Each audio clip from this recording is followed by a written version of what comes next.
बाबांसोबतच जायचं. मी घ्यायला येईपर्यंत गेटच्या बाहेर यायचं नाही. तिच्या जवळच बसून राहायचं.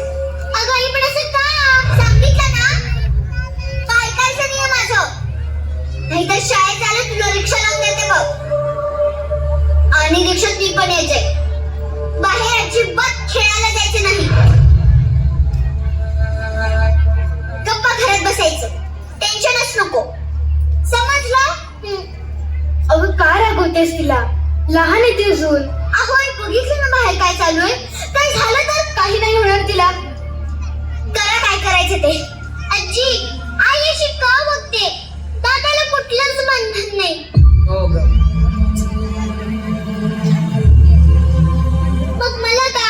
मी का सुरक्षित नाही? अगं बाळा तसं नाही. मी तुला एक गोष्ट सांगू? हो.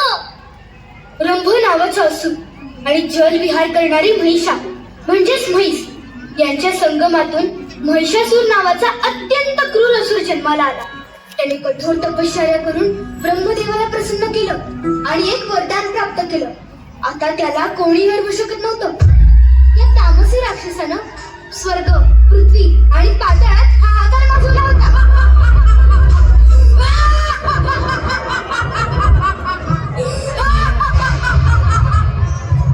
परदेशी ब्रह्मांडात मला कोणीही पराजित करू शकत नाही.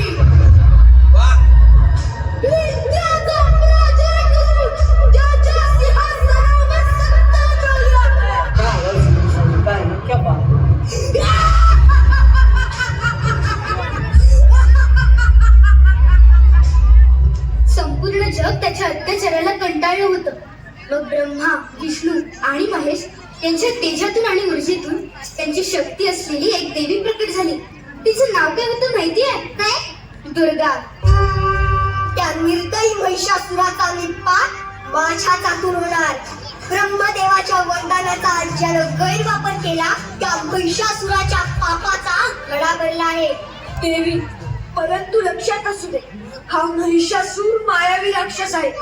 ज्याचं धड महिषाचं आणि शरीर राक्षसाचं आहे. तो अत्यंत क्रूर आणि बलाढ्य आहे. देवराज निश्चिंत व्हा. महिषासुर आणि त्यांची सेना नष्ट केल्याशिवाय ही दुर्गा शांत होणार नाही. एका बाजूला अख्खी राक्षस सेना आणि एका बाजूला आई दुर्गा. मग काय केलं? मग काय, मोठ्या युद्धाची तयारी सुरू झाली. असं ऐकलंय, माझा संहार करण्यासाठी देव लोकांनी पुढे एका नारीची निर्मिती केली आहे. आणि त्या सृष्टीत माझ्या समोर कोणी उभं राहू शकलं नाही. आणि तिथे ही नारी काय करणार? तुझा अहंकारच तुझ्या विनाशाचं कारण करणार. हो युद्धाला तयार.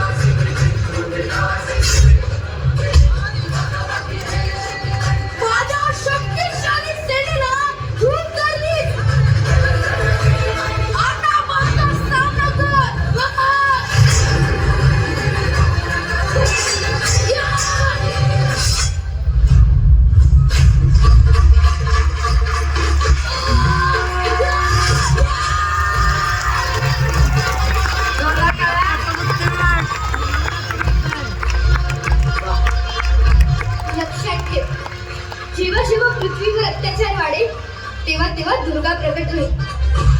आई मग एवढं सगळं घडतंय तर दुर्गा कुठे आहे? आपल्या प्रत्येकीच्या आत एक दुर्गा आहे. आता कुठल्याही परिस्थितीत रडायचं नाही तर लढायचं. आपल्या म्हणून राहायचं नाही. गरज पडली तर दुर्जनाचा नाश करायला हाती शस्त्र घ्यायचं.